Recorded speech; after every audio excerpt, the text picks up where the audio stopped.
Festival tadında bir oyunun incelemesini yapmadan önce Ubisoft'a buradan teşekkürlerimizi iletmemiz gerekir. Zira kendileri oyunu bize önceden gönderdi. Oynayalım, deneyelim diye. Artılarıyla, eksileriyle bugün The Crew Motorfest oyununun incelemesini yapmaya çalışacağız elimizden geldikçe. Uzun zamandır beklenen yarış oyunlarından bir tanesiydi. Özellikle içinde barındırdığı haritalar, değişkenlik, oyunun hızlılığı, akışkanlığı, vasıtaların çok olması. Vasıta. Vasıta Çok enteresan. Çok oldu aslında. Yanlış değil de hani enteresan geldi. Yani vasıta kelimesini uzun zamandır duymamıştım. Güzel.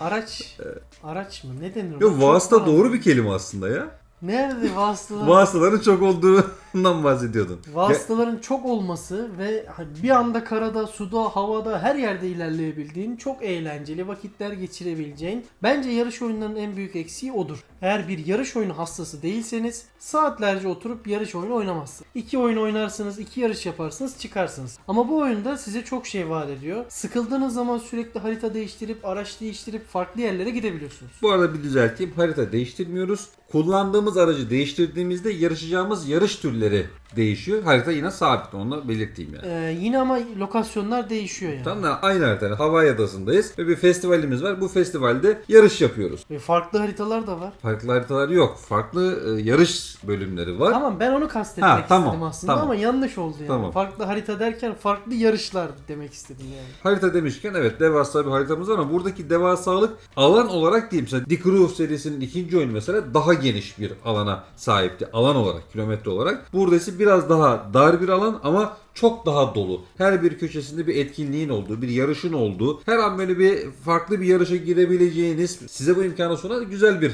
harita tasarımı olmuş. Bu arada haritanın kullanımı da hoşuma gitti. İstediğin zaman 2D'ye geçiyorsun ya da 3D'ye geçiyorsun. Güzel bir, minimalist bir harita tasarımı olmuş. Oyunda playlistler mevcut. Sıkıldığınız zaman farklı bir playliste geçip farklı bir yarış deneyimi sunabiliyorsunuz oyun. Bu playlistlerde kullandığımız araçlara göre karşımıza çıkıyor. Atıyorum bir spor aracı kullanıyorsak böyle spor yarışlarının olduğu playlist açılıyor. Bir ATV kullanıyorsak ATV'lerin, motokrosların olduğu playlistler açılıyor. Ya da böyle vintage bir arabanız varsa eski toslarla güzel yarışabildiğiniz farklı playlistler açılıyor. Yani playlist çeşitliliği fazlasıyla mevcut kısaca. Kısa bir parantez. Japon arabaların olduğu bölüm var ya, sen Uzak Doğu'yu seviyorsun. Orayı Evet. sevdin mi? Güzeldi. Biraz fazla karanlıktı.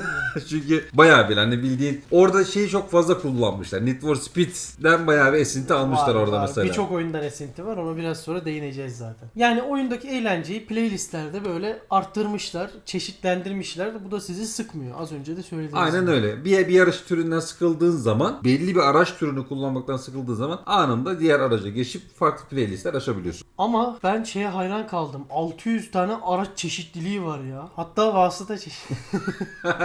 Ben klasiklere bittim abi. Çok güzel. Klasikleri çok güzel yapmışlar. Araçlarda modifikasyon da var ama çok çeşitlendirmemişler. Böyle hani Need for Speed gibi değil ama birçoğu yerine müdahale edebiliyorsun. Seni tatmin ediyor bence. Çok detaylı değil. Böyle komplike bir modifikasyon yok. Ama seni tatmin ediyor. Hoşuna gidiyor yaptığın işlemler. Ya abi ben klasiklere bayıldım ya. Çok hoşuma tatlı, gidiyor ya. çok Ben tatlı. eski araçları zaten çok severim. Vintage araçları da çok güzel. Klasikler haricinde vintage'lar da çok iyiydi ya. Özellikle sadece ara ara açıp o araçlarla oynamak isterim yani. Diğerleri böyle hani Koenig's'ler falan, Ferrari'ler, Lamborghini'ler çok dikkatimi çekmiyor. Eski araçlar çok daha hoşuma gidiyor. Onun sebebi de bence şu. Bu tür araçları çok fazla oyunda görmüyoruz. Yani hep böyle spor araçlara, böyle modern, yüksek performans araçlar görüyoruz yarış oyunlarında. İşte bu sefer Ubisoft biraz daha böyle klasiklere kayarak oradaki insanların da dikkatini çekmeye çalışmış. Ve bence de başarılı olmuş Çok aslında. başarılı olmuş bence, yani takdir ediyorum burada yani. Oynanış olarak da hani son zamanlarda çıkan yarış oyunlarının hemen hemen aynısında kullanılan bir mekanik var oyunda. Arcade Sim dediğimiz. Hem simülasyon hem arcade'i ortaya karıştırıp harmanlayıp bir şey yapmışlar. Yani tam böyle bir ne Gran Turismo havasında da değil ne de Need for Speed havasında, böyle ortaya karışık bir şey olmuş yani. Bu tür artık baya popüler olmaya başladı. Yani şeylerden kaçıyorlar herhalde. Tek bir türe sabit kalmaktan korkuyorlar. Çünkü daha geniş kitlelere hitap edebilmek adına istersen simülasyon havasında da oynayabilirsin diyor. İstersen arcade tarzında da oynayabilirsin diyor. Bu ayarda işte profesyonel ayar kısmı var oyunun ayarlar kısmında. Oradan girip ayarlarını yaptığın zaman aracı istediğin şekilde kullanabiliyorsun. Sürüş zorluluğu çok mu yüksek? Bence değil. Şunu söyleyeyim ama klavye mouse'da ciddi anlamda zorlandım. Yani ben klavye mouse çok iyi kullanan biri olmakla beraber gamepad'de çok daha rahat kullanabildiğini söylemem lazım. Ama zaten şöyle bir şey var. Yarış oyunlarının genel hepsini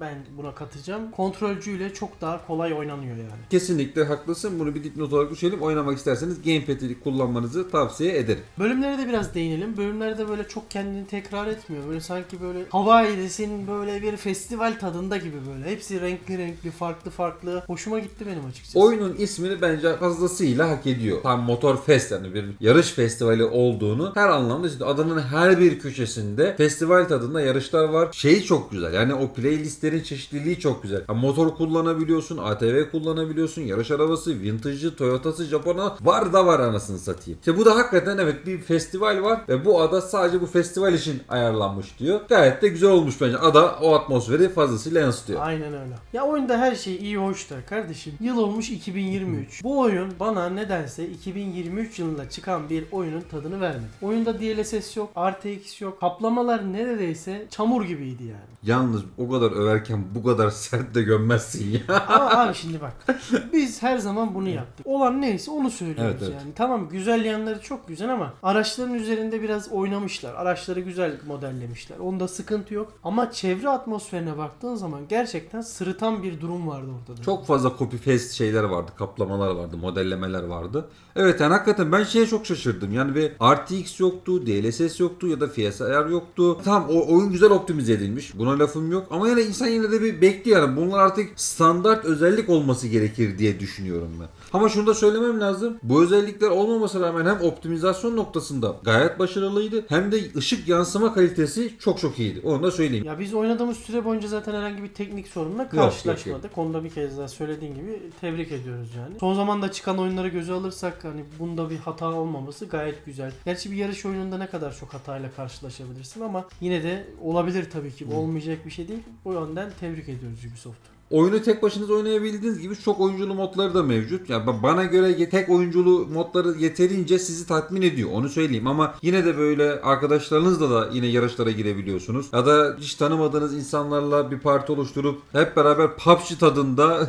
şeyler de yapıp online modları da oynayabiliyorsunuz. Ben bir kere girdim denedim baktım ama hani bana göre değil. Hani ben zaten çok fazla yarış tutkunu bir adam değilim. Ama yine de böyle yarış tutkunu, farklı modları seven oyuncular için de bu tür modlar da mevcut. Onu da söyleyelim. İlerleyen dönemlerde daha da etkinliklerin geleceğini en azından Ubisoft tarafından söylendiğini biliyoruz. Yani yarış oyunlarında online mod zaten o kadar zaman oynadım birçok yarış oyunu hiç denemedim. Yani. Abi diyorum ya sana bana hitap etmiyor. Ama çok fazla insan kullanıyor. Ama özellikle Forza'da mesela birçok oyuncu bunu fazlasıyla kullanıyor. Oradan biliyoruz. Erkan abi.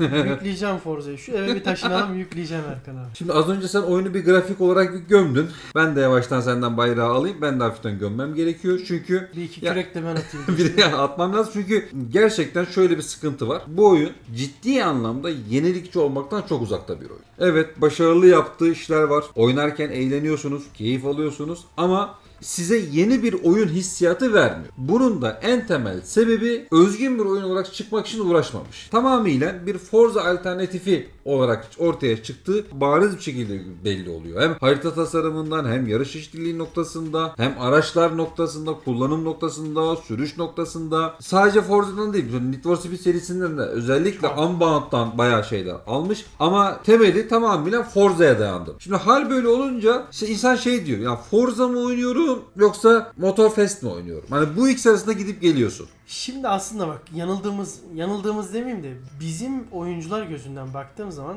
bir şey var kafamızda. Yarış oyunları dediğimiz zaman en son çıkan dönemde yani şöyle bir değerlendirdiği zaman ne geliyor aklına? En iyisine Forza. Şimdi başka bir oyun çıktığı zaman genelleme yapıyoruz. Biz hep diyoruz ki ulan Forza'ya benzedi. Değil mi? Evet. Bu aslında bizim de biraz mantıken baktığın zaman yanlış yaptığımız şeylerden biri. Aslında o da iyi bir şey yapmaya çalışmış ama ona benzerliği yüzünden eleştiriyoruz hep bu oyunu. Kendinden bir şeyler koymak zorundasın. Yani İşte ilham kendinden almak, bir esinti şey- almak tamam ya mı? Esinti almak, ilham almak okey, buna ben karışmıyorum ama şimdi bu işi en iyi yapan Forza olduğu için ona yaklaşan birine de biz hemen bu yaftayı vuruyoruz maalesef. Ama- Birazcık da kendi içimizde öyle öz eleştiri yapmak istiyorum. Ama yine de açıkçası. ben yine söylüyorum çok fazla benziyor. Yani ciddi anlamda çok fazla benziyor. Bunun sebebi sebebi de yine dediğim gibi işini iyi yapmaya çalıştığı için ondan kaynaklanıyor. Aslında farklılığını da ortaya koymaya çalışmış. Yani Forza'nın haritası da mesela çok büyük. Mesela burada Motorfest haritayı daraltıp etkinlik sayısını arttırarak farklı bir alan açmaya çalışmış kendisine. Ha. Hani bunu söylüyorum, bunu ifade ediyorum zaten. Ama yine de yeterli olmamış.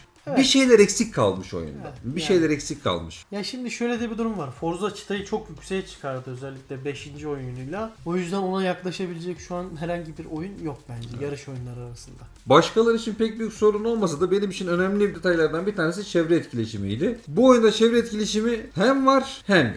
Yani varla yok arasında bir şey. Yolda görmüş olduğunuz birçok nesneye çarpabiliyorsunuz. Onu kırabiliyorsunuz. İşte elektrik direğinden tut da işte duvarlara, çitlere kadar ya da ne bileyim çalı çırpı ya da ufak ağaçlara kadar birçok şeyi kırabiliyorsun. Gayet güzel. İnsanın böyle bir hoşuna geliyor. Ford'da da var bu hakeza. Evet. Lakin araç hiçbir hasar almıyor abi. İster arcade kalitesinde olsun, ister simülasyon kalitesinde olsun. Ya ben bir araç kullanıyorsam bu aracın hasar almasını isterim arkadaş. Ya da performans olarak düşmese bile bir kaplama olarak bu aracın bir fiziğe sahip olduğunu hissetmek isterim abi. Abi araç hiçbir şekilde hasar almıyor. Hiçbir şekilde takla atamıyorsun. Crew 2'de de bu böyle bir şey vardı yanlış hatırlamıyorsam. Orada da takla atamıyorsun. Motor kullanıyorsun. Uçuyorsun kaçıyorsun abi ama yok bir türlü ters takla atamıyorsun. Burada da yine aynı muhabbet var. Motorda da ATV'de de araçlarda da takla atamıyorsun. Dağ tepeye tırmandım hani arabayı vurdum yukarı var ama bana mısın demiyor. Takla atamıyorsun. İşte, Hasar alamıyorsun.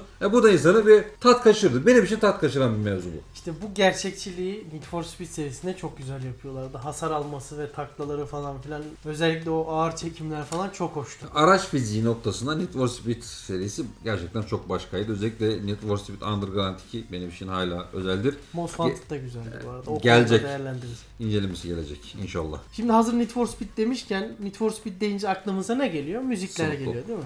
Snoop Dogg, Reis. Bu oyunda hiçbir şekilde gaza gelemiyorsun abi. Müzikler çok ağır kalıyor. Çok slow kalıyor. Yani sanki açmışsın ETS oynuyorsun alttan Ferdi Baba çalıyor yani.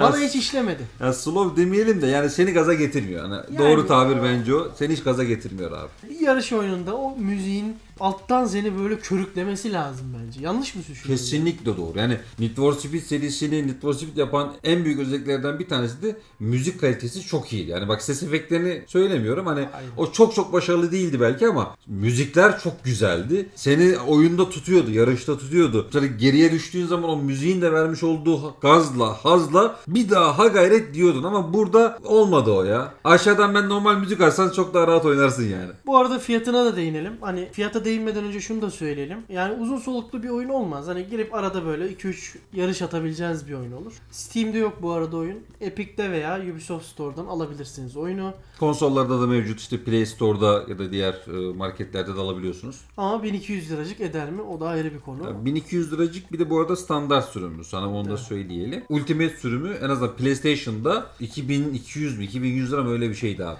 Yani yarış oyunu hastasıysanız olabilir. Veya hani Ubisoft'un bu aylık aboneliği kaç mı? 180 lira 180 falandı lira galiba. Uplay üzerinden. Ha, oradan isterseniz Uplay'iniz varsa oradan da abonelikten En mantıklısı o oynayabilirsiniz. bence En ya. mantıklısı o. Veya hani çok deneyimlemek istiyorsanız 180 lirayı verirsiniz. 3-5 oyun daha var orada. Onlara da bakarsınız. 3-5 oyun değil. Bir sürü oyun var da.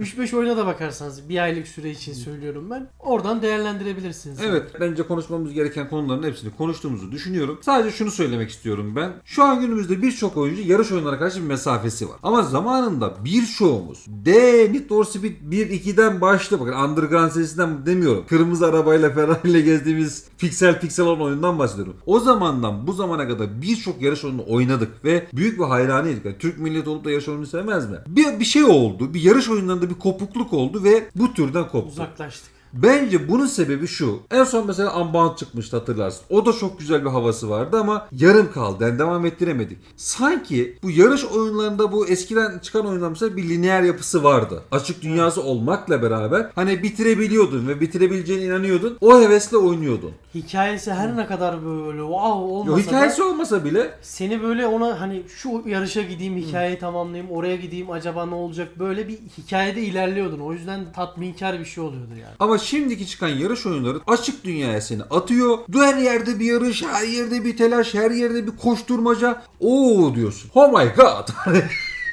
What is the world? What is the world? Bu ne? Çok fazla kalabalık. İşte bence o yarış oyunları artık biraz daha o lineer yapısına dönse sanki bizleri, en azından eski oyuncuları, eski yarış severleri daha fazla elde tutacaktır diye düşünüyorum. Bu benim kendi şahsi fikrim. Ya ben de seninle aynı fikirdeyim. Tamam, açık dünyada gezinmek güzel bir şey ama ne kadar gezebilirsin ki bir arabayla açık dünyada yani? Bir de eskiden şu vardı. Açık dünyada araçla gezemiyor. Hani oyunlarda gezemiyordu. Evet. Ama şimdi hemen hemen her oyun açık dünya ve hemen hemen her oyun açık dünyaya gezebiliyorsun. Bu da sendeki o şeyi doldurdu. Açlığı fazlasıyla doldurdu. Aynen öyle. Şimdi ben bir yarış oyununda da bir de açık dünyada sırf onun için arabayla gezmek bana çok cazip gelmiyor. Bana bir yarışı ver, bir hikaye ver, bir ilerleyeyim, bir yerde birinci olduğumu hissedeyim. Ben bunu daha çok istiyorum gibi sanki. Katılıyorum sana. O zaman ne diyelim? Sürçülisanımız olduysa affola diyelim. Unutmayın ki oyunlar öznel bir neslidir. Kişiden kişiye farklılık göstermesi de gayet doğaldır. Bir sonraki videoda görüşünceye kadar Oyunla kalın.